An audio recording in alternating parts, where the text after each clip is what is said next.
Welcome to the Business Review, a daily program that delves into the latest economic stories in the financial market around the world.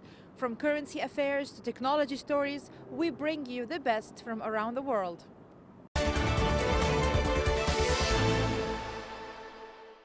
Chinese President Xi Jinping has given top priority to people's safety and health during the battle against the COVID-19 epidemic.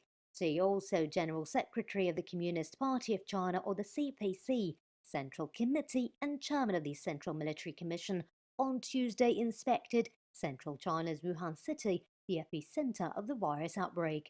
During his trip, Xi pointed out that since the outbreak of the epidemic, the CPC Central Committee has made it clear from the very beginning that the safety and health of the people should be top priority. He also added all the prevention and control measures taken by the CPC Central Committee should give priority to preventing more people from being infected and saving patients' lives as much as possible.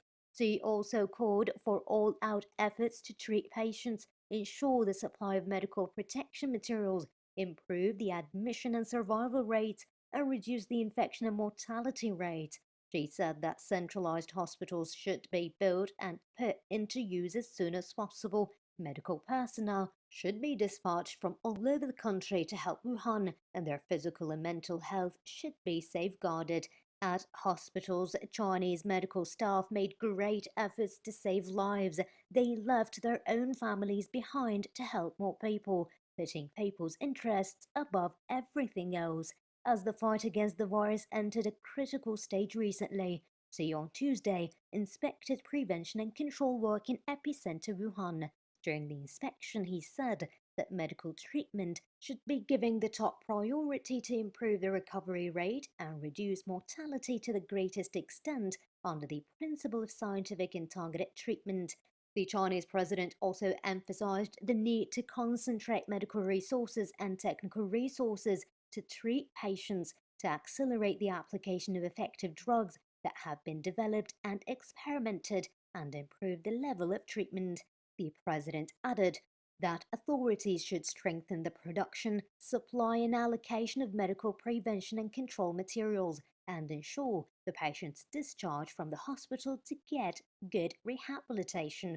All the 14 temporary hospitals in Wuhan closed as of March 10th under the careful treatment of more than 1,000 medical workers from Wuhan and other parts of China. More than 30,000 patients in the city have been cured and discharged.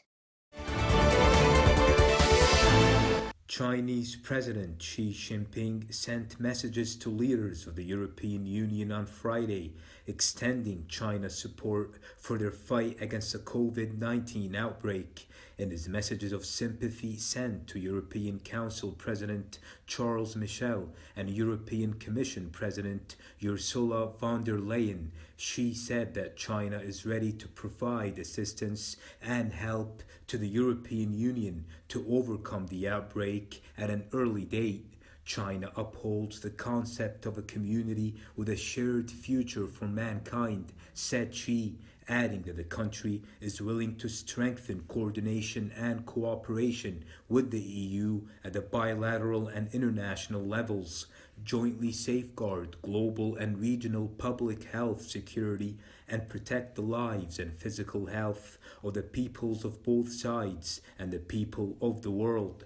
Xi stressed that he attaches great importance to the development of China-EU relations and is willing to work together with the EU to deepen four China-EU partnerships featuring peace, growth, reform, and civilization, as well as a China-EU comprehensive strategic partnership so as to make positive contributions to world peace, stability, and prosperity. Chinese expert team is helping Italy fight against the novel coronavirus disease with China's experience in epidemic control and prevention, as the country already suffered 12,000 infections and 1,000 deaths and put under lockdown on Tuesday. The team, consisting of 9 experts, first went to Red Cross of Italy in Lazio after its arrival late Thursday evening with 31 tons of medical supplies. Here, the team briefed the Italian media on China's experience, stressing the importance of prevention at community level and treatment according to different severity of the infection. 5 members of the team are from southwest China's Sichuan province, where officials said it is a gesture of gratitude as Italy helped the province in its time of need. Meanwhile, Italian Foreign Minister Luigi Di Maio thanked China for sending the team and donating emergency medical equipment on Friday.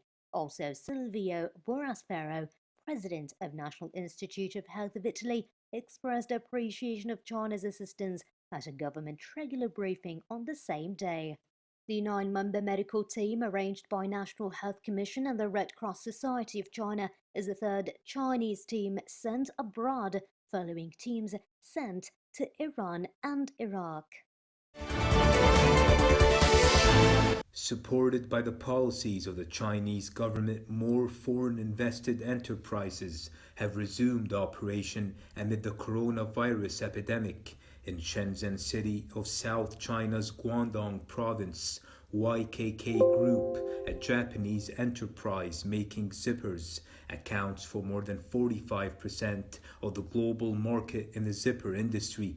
With the government help and employment, the first order for 2.15 million zippers of protective suits was successfully filled. Factory director said the workforce is mostly migrant workers who were unable to come back to work due to the travel restrictions after the epidemic outbreak.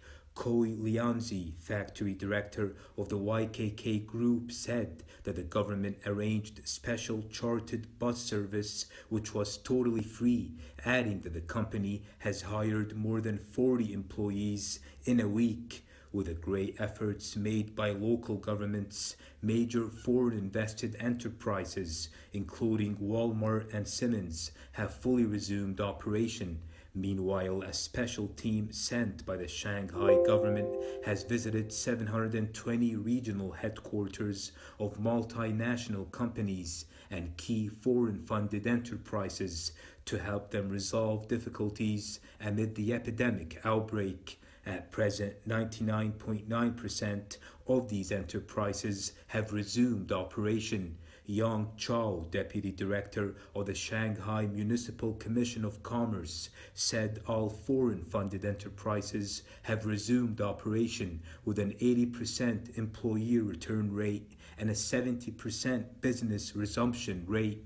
Dozens of foreign-funded projects were signed in the provinces of Shandong and Liaoning through video conferences, with a total investment of more than $20 billion. On Friday, Starbucks Coffee Company signed a $130 million contract in Kushan City of East China's Jiangsu province. The BMW Group planned to invest €3 billion in building a new factory and upgrading its products. In the meantime, the Toyota Motor Corporation planned to invest 8.5 billion yuan or $1.2 billion in a new electric vehicle factory in China.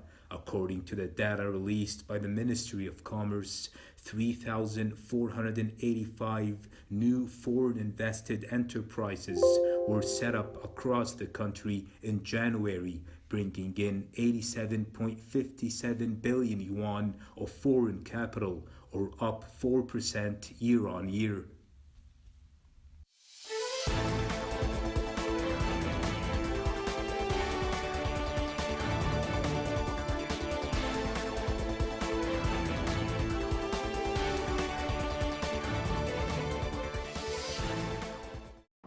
This has been the Business Review, your daily dose of economy and technology stories around the globe. Tune in next time for more up-to-date developments in the financial market. This is Farah Al Hashim reporting from Paris for KTV2 for the program The Business Review.